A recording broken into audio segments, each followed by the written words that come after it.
Welcome to the Modern Family Finance Podcast, where we talk about all things money, career, and life. I'm Jenny, your host and SF Bay Area financial planner, serving women and LGBT professionals. So I'm especially excited about today's guest because we share a lot in common, not just professionally, but personally as well. So Dan Risman-Jones of Ascend Realty is based right here in San Francisco. Dan and I not only help people navigate life's big financial decisions, but we also share similar journeys as LGBTQ parents with young kids. And I first met Dan through his husband, Stephen, who is also his business partner. So he also works with us. Somehow we have decided in our crazy heads it's a good idea to work with our partners. And Stephen is also a Taiwanese American like myself, and we actually met when I was living in Taiwan. So that was really fun. And Dan's deep knowledge of the San Francisco Bay Area housing markets makes him an amazing resource. Ascend Realty works across the San Francisco Bay Area, Silicon Valley, and LA. And Dan focuses on SF, Alameda County, Marin, and San Mateo. Did I get that right, Dan? Yeah, that is perfect. Awesome. So today we're going to dive into everything from Bay Area market trends, which everybody's always interested in, navigating mortgage rates, and insights also into retirement and downshifting for folks who are just kind of also, feeling outpriced from the Bay Area market. What are people doing? So Dan, I'm excited to have you on the show. Anything else we should know about you? Gosh, anything else to know about me? You mentioned a lot of it. Business owner, parent of 2, dog owner, avid skier now that it's the winter time. So, and investor. So I also own a bunch of properties. So happy to answer all of that. Awesome. And we happen to both live in the same San Francisco neighborhood, the Outer Sunset. So what is your favorite thing about living in SF? And you lived in, I know, different places in SF. Yeah, I've lived on the East Bay in Oakland, lived in Noe Valley, Castro, Mission, and now over in the Sunset relatively recently. So favorite thing, because my move to the Sunset coincided with getting a dog. Very energetic, lovely working dog that needs to go out on runs every day, maybe twice a day, is all the outdoor space that we have out on this side of the city. So daily runs in Stern Grove, Fort Funston, Golden Gate Park, the reservoir, the Great Highway. That's kind of on my docket every day. So, and I love it doing that out here. Me too. I just came from a run from the Great Highway. It's awesome. Yeah. Okay, so actually, I'm curious. Anytime you're in a party and people find out you're in real estate, what's the number one question that people ask? The number one question, market trends is always the big thing. What's happening in the real estate market? So we just are out of the holiday season. You can imagine that I'm answering that question multiple times a party, multiple times a weekend. I network in San Francisco and real estate in the holiday scene. I'm going to like 3 or 4 Christmas parties a night over the weekend and answering that question a lot. So I'm sorry, but I'm going to ask the same exact question because that's what people want to know. What's happening with the market trends in the Bay Area? All right. So no crystal ball. So just getting that right off the bat. But kind of looking back at 2024, the way I describe the 2024 market is a year of recovery and a very stable marketplace. And I think going into 2025, it's probably going to be the first year since the beginning of COVID that we actually see a normal, I use that in quotations, a normal San Francisco Bay Area market. With the beginning of COVID, single family home prices just kept going up. You had everyone wanting to have their backyards, their big spaces, their own private areas. And then with the inflation and the increase of interest rates, single family home prices actually kept going up because a lot of homeowners wanted to hold on to their property. So inventory decreased. The opposite happened for condominiums. A lot of people wanted to get out of condominiums that were on the rental market, investors were trying to sell. So the prices went down and the interest rates going up just caused condo prices to keep going down. So you had these two markets that almost always run together having this big gap between them. 2024, we saw single family home prices start to drop and market correct, probably about 10% over the course of the year. And we saw condominium prices start to go back up, probably about 10%.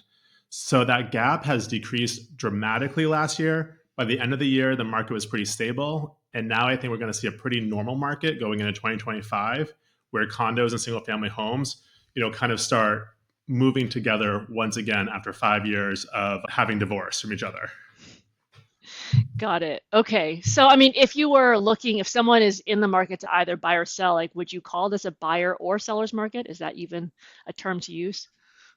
In the Bay Area, it's almost always a seller's market. Yeah. It's a relative term. It's becoming more competitive for home buyers. 2024, things did slow down, and as a buyer, you could get more.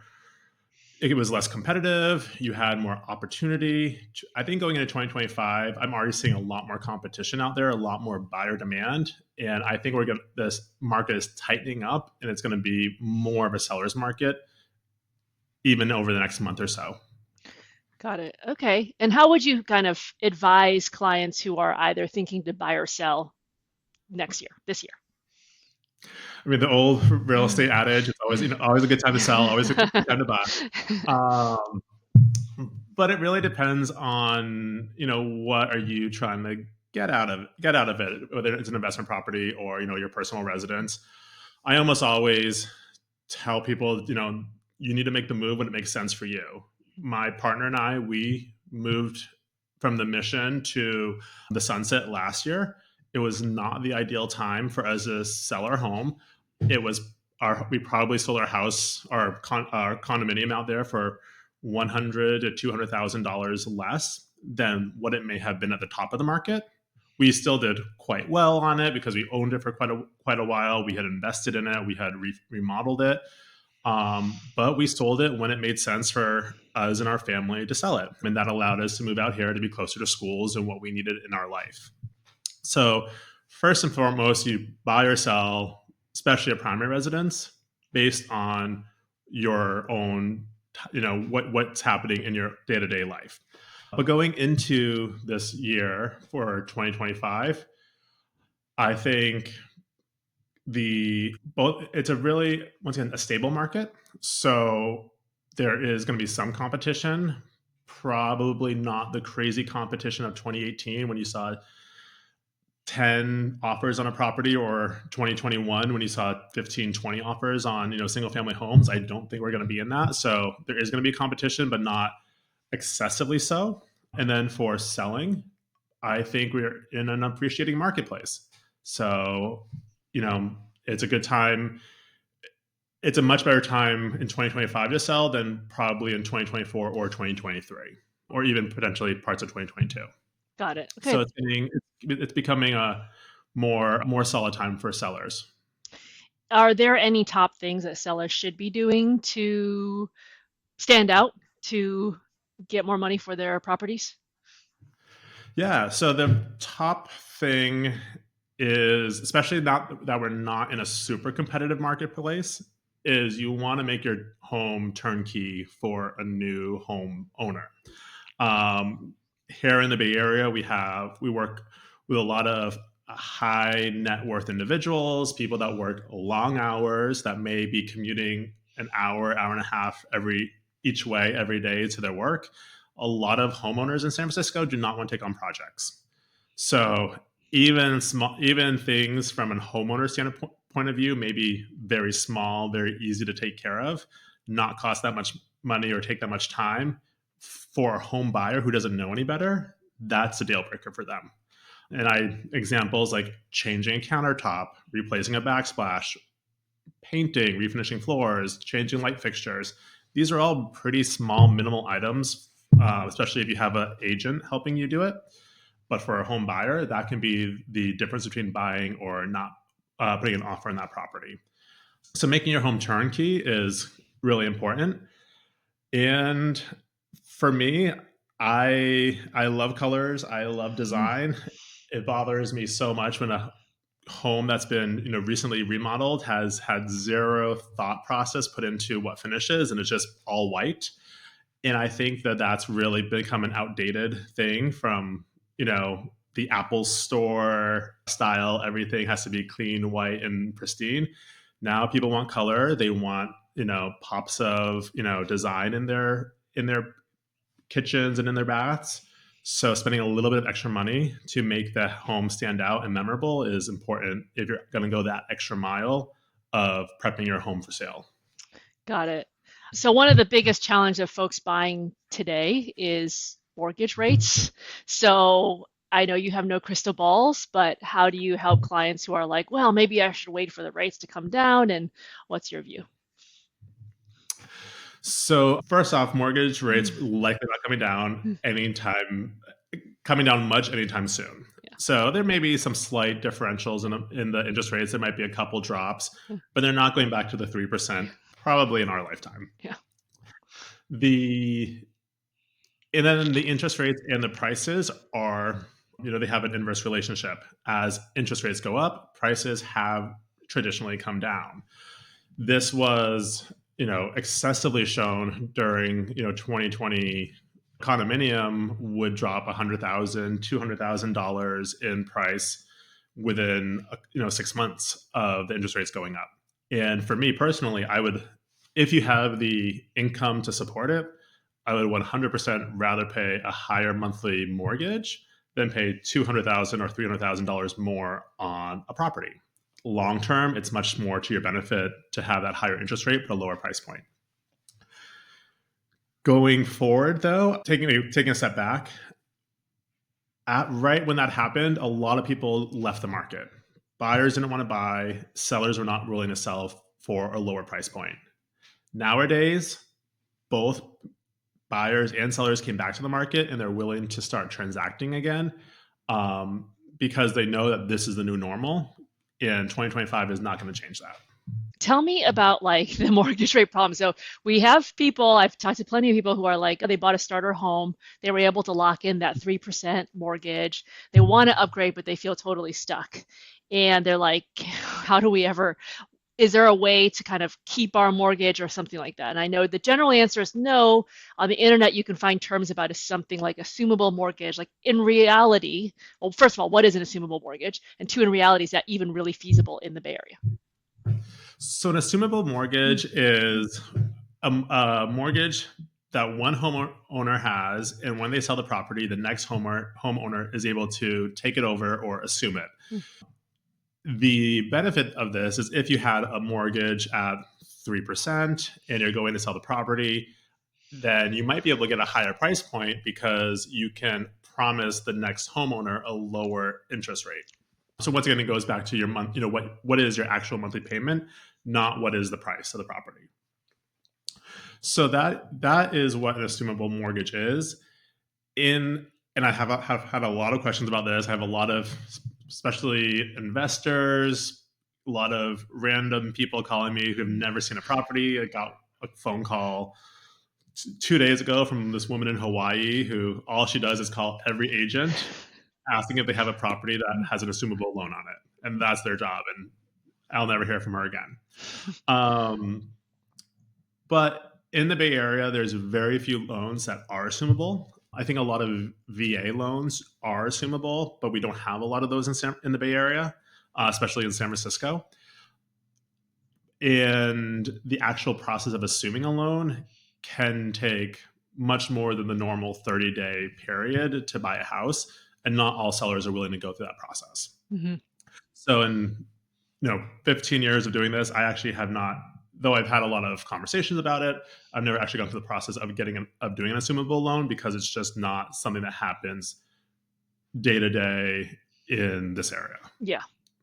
Unfortunately, if really your life plan is to move, there's no way to really keep your assumable loan, Mm, keep your loan, keep your interest rate that I'm aware of into your new property. There may be ways to get around moving if what you need is more space. If you're in a single family home and you're able to develop into an unused attic, develop into a basement. Maybe you have a detached garage that you could build out into office. I had one client who was in a condominium, but they had their own private yard. They love their space, have a good interest rate.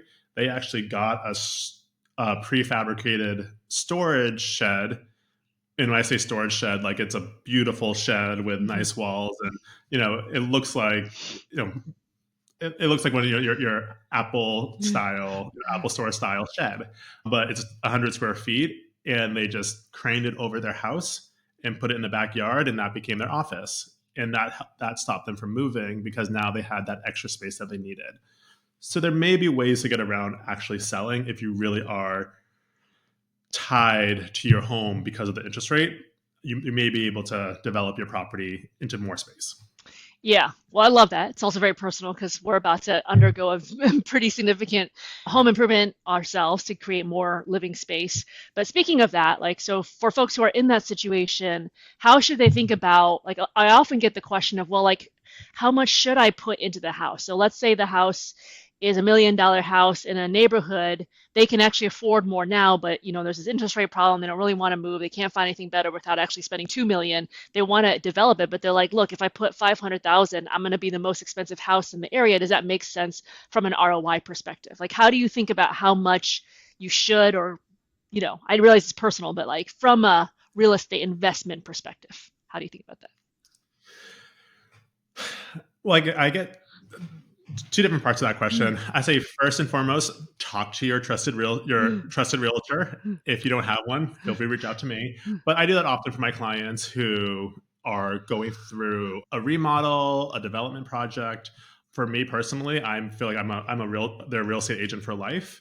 And if they have questions about refinancing or remodeling, I'll go in there and I'll tell them, I know you're not planning on selling this year, but if you sell in 5 or 10 years, this is what's important for the value of your property. This is the most important thing to do.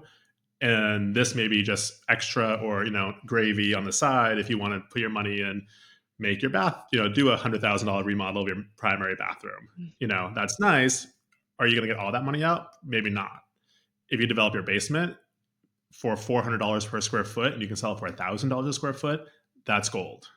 So I definitely go in and talk to my past clients, my friends all the time, and give them advice on their remodel. And a lot of agents will do that if you have someone that you work with. And then on the second aspect of that question is it worth doing it? There's the project that you do for selling, and there's a project that you do for living in it. And if this is really a home that if you can do this project, you can get 5 years or 10 years more in that home, maybe it doesn't make financial sense on an ROI standpoint to do it. But on a lifestyle, if you like your community, you like your neighbors, you like the location, your kids have been raised in that house, and and day to day you're getting value out of it, it doesn't have to make financial sense. So Yeah. it shouldn't make be financially crazy. Right. But, yeah. But that's good advice, right? I think what I'm hearing you say is, like, if you're going to do a major remodel, it would be worth talking to a trusted real estate agent just to kind of get their advice on what would be the ROI. And would it be correct to assume that, like, your best ROI is increasing livable space? Like if you had an unfinished first floor kind of thing, basement, garage situation, like a lot of us in the outer sunset. Beyond, like, if that's true, beyond that, like, are there other one or two big things that you feel like in general that would be the best ROI that you'd point to? Yeah. Number one is increasing the square footage, Yeah. especially if you can do that without changing the envelope of the house or major construction. Um, Second would be if you can go from a 1 bathroom to a 2 bathroom. That can be a big thing, especially for these 2 bedroom, 1 bath single family homes or a 2 bedroom, 1 bath condo. If you can increase the number of bedrooms, my parents who moved out here years ago, they actually just finished a remodel. They turned their oversized, very inefficient kitchen into a kitchen dining area. And then they gained their dining room now has become a 3rd bedroom. So they actually went from a 1,200 square foot 2 bedroom to a 1,200 square foot 3-bedroom after doing a remodel, and $50,000 into it, they've increased their value of their property by more than that. Mhm. Okay, so let's go back to kind of the buyer challenge. So let's say this person says, I just can't live in this house anymore. I got to switch it, sell this one and buy another one. In terms of like trying to manage that, well, I suppose multiple questions is like in terms of like a competitive situation, is it still like, oh, you need a ton of cash? Like you said, it's kind of becoming more of a stable market, potentially seller's market where you can get good prices. Like, do buyers have to come up with a more than 20% down payment, or how do you advise when it comes to the percentage of down payment? 20% is generally the go-to, Mm-hmm. and most of my clients are buying with Mm-hmm. 20% down. Even in the most competitive time period, most home buyers were getting loans with 20% down. At that point in time, there were random startup companies that were trying to do cash deals that were incredibly not appealing or compelling for a home buyer to utilize financially, but a lot of people felt they needed to Yeah. in order to be competitive. And sometimes, if you're really in the thick of the most strongest neighborhoods in San Francisco, you have to do what you need to do to buy the home. Yeah. But the vast majority of my clients are getting loans with 20% down. Condominiums are still sitting on the market for 20 plus days, and most are not going into contract with multiple offers, or if they are, it's 2 offers, maybe 3. Single family homes are always a little bit more competitive, but even those, a good number are sitting on the market. Majority are still going into contract within a week or two, but there's definitely a good chunk of them that take a bit of time, may have price reductions, or may only get 1 or 2 offers, and you don't have to be all cash or 50% down in order to win a competitive offer.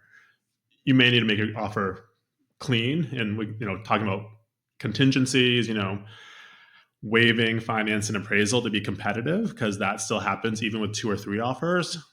But most of those offers are probably getting loans. So let's talk about just Bay Area neighborhoods. Can you tell me what are some of the shifts you've seen in the popularity or price points of neighborhoods in the Bay Area, kind of across all these different areas, whether it's North Bay, South Bay, East Bay, San Francisco? You've already mentioned that, SF condos and SF single homes have a pretty different trajectory. Like, what are some of the other trends you see? Got it. Yeah, we have, and I would say the San Francisco market, and then as you go down the peninsula, the northern peninsula, and then the southern peninsula, they tend to have similar trends. Just because if anyone living generally along that corridor, a good chunk of them are working in tech, and a good chunk of them get impacted by the same issues. So the South Bay definitely has seen increasing prices. Especially, a lot of this has gone back to the call back from work from home trend that has happened over the past year, where a lot of the major companies are requiring 2 days, 3 days, 4 days of being in the office every week. So that has impacted the SF and the Peninsula market significantly. On the other hand, it's also impacted the Marin market and the northern North Bay, the Napa Sonoma market, where those have gotten softer, because people that may have moved up there when they could work from home may no longer be able to do that going forward. Or there's fewer people that are wanting to move up there if they have to now work back in the office. So we've seen the North Bay market become, it's still a seller's market for the most point, but it is softer than what we saw several years ago. East Bay, the market I would say, has slowed down and has become softer, mostly because the prices just went so crazy during COVID, that so many people wanted large spaces. That's just probably more of a market correction, and I think that's probably more short lived. But they did kind of drop in price, I would say, in 2024.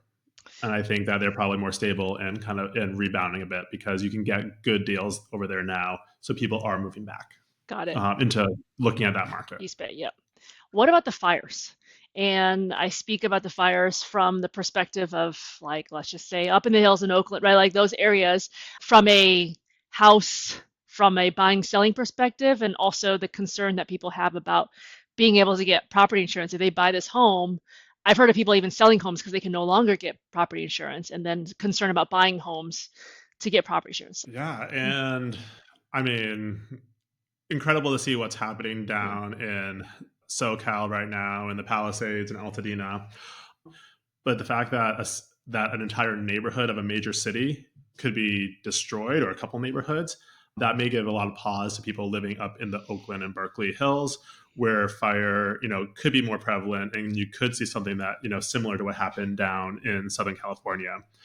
For the most part, when, with wildfires have happened, prices have actually gone up because it's decreased the amount of inventory in a certain area. We saw that in Santa Rosa, that after that fire, values of homes that survived went up Hmm. because people needed new housing, Hmm. or there was more demand for the housing that existed. Insurance has made it more expensive, but I don't, as long as you can afford to pay that insurance, there's still been competition on those properties. But we may see a very different thing happening over the next 6 months after the Palisades and Altadena fire. So for some folks, they're interested in real estate as an investment. And perhaps it's because they had a starter home in the Bay Area and now they have upgraded the first home and their question is, should I keep my first one and rent it out? Or they moved out of the area and they've got a lot of appreciation in that first house and thinking, should I keep it for rental? How do you feel? I think the challenge in the Bay Area to make this work is that usually if you kind of look at rental yield relative to the value of the house, is quite low, so versus like what you could get in other parts of the US. So how do you help clients think about real estate as an investment in the Bay Area? Got it. Yeah, and I've gone through that same decision process myself, and I like what you call the rental Mm. yield, um, because there is the rent to purchase ratio, like how much can you buy a house for versus how much you can rent it for. And I don't think anyone's surprised that San Francisco falls on one really far end of that spectrum. I think when I last checked this was several years ago, San Francisco was the last city on that spectrum as having the worst ratio. And then on the other side of that, you have a lot of Midwest cities, Rust Belt cities, Southern cities, secondary kind of areas where you can get, based on the price of the property you can purchase, you can get a lot of rental income. So your return on investment, looks really strong. But when I talk to people who are thinking about investing, I use the metaphor of like three legs of a stool or 3 points of a triangle. That when you're looking at investing, you have the monthly return on it. So how much rental income are you making? That's one. The appreciation, how likely is that market to go up in value over time and make you money in equity? Mm. And then the third item is the security of the asset. Not everyone is investing for money. Mm. Sometimes people just need a place to plot money to diversify their assets. Mm.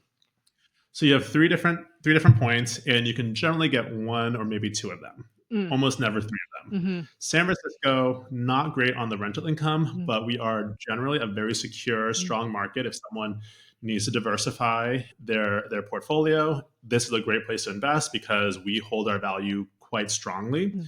And then the second is appreciation. Mm. Generally, the Bay Area tends to appreciate quite a bit over time. Mm. So if you're looking at it from that standpoint, San Francisco in the Bay Area can be a really great investment option. If you want to invest in the Bay Area, but you want stronger rental income, you can look at towards the East Bay. You can look towards the Central Valley, the Central Coast. Those areas you may get a lot better monthly rental based on the purchase price. That's great.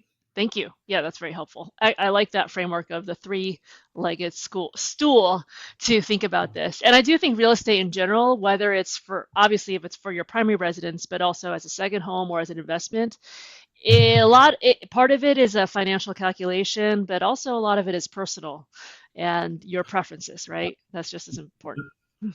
A lot of it's Mm. personal, and anecdotally, It's been interesting. Usually one of the slowest months in real estate, if you can imagine, with the holidays and everything. But this year, we got six clients in a contract. Four of them were buying in a house hacking manner, where it was multi-unit building. My clients were planning on living in one unit, and then the other unit was already rented out or going to be rented out to lower their monthly payments. And for a lot of these, like buying a multi-unit building was less expensive than buying, a single family home or a condominium on their own, and then they could gain the additional benefit of having the income from the tenant. Yeah. So it's really interesting. Multi-units have gone down in value a lot recently, over the past several years. There's some great deals out there, and if you're in the Bay Area and you're under rent controls, a rent controlled city, there can be the headaches that come along that with being a landlord. Everywhere there's headaches with being a landlord, but in a rent controlled city, you have to be more careful of how you interact with your tenant. But if you're willing to do that, and you can get some really great valued properties in great neighborhoods for 70% of the price of what a condominium or a single family home may cost. That's great. Yeah, I like house hacking. So, are there particular areas of the Bay Area that you feel like are better, both in terms of the availability of these properties and also the rent control problem? The ones that we closed this month, Mhm. one was in Berkeley, one was in Oakland, Mhm. and two are in San Francisco. Okay, so it's Um, still all areas that people want to live in. Yeah. all areas. Mhm. You don't necessarily have multi-unit buildings in all parts of the. There's not a huge number of them in Marin. Yeah. Comparatively, you're kind of looking at some of the major cities. San Jose definitely has a lot of multi-unit buildings. San Francisco, Berkeley, Oakland Yeah. are areas that you're going to find a lot of those. Yeah. Okay. And in rent controlled areas, the differential in cost is going to be greater Mhm. because of the rent control being on the books. Okay. Well, thank you so much, Dan. So, if folks are interested in learning more, where can they best find you? Yeah, I update my Instagram all the time. I do multiple videos a week. A lot of them are market updates and what's going on in the real estate market around here. You can look me up at SF Realtor Dad on Instagram. Also, you can check out my company at ascendre.com. That's RE like real estate. Awesome. Cool. And we will link to all of that too. Cool. Awesome. Thank you. Thank you.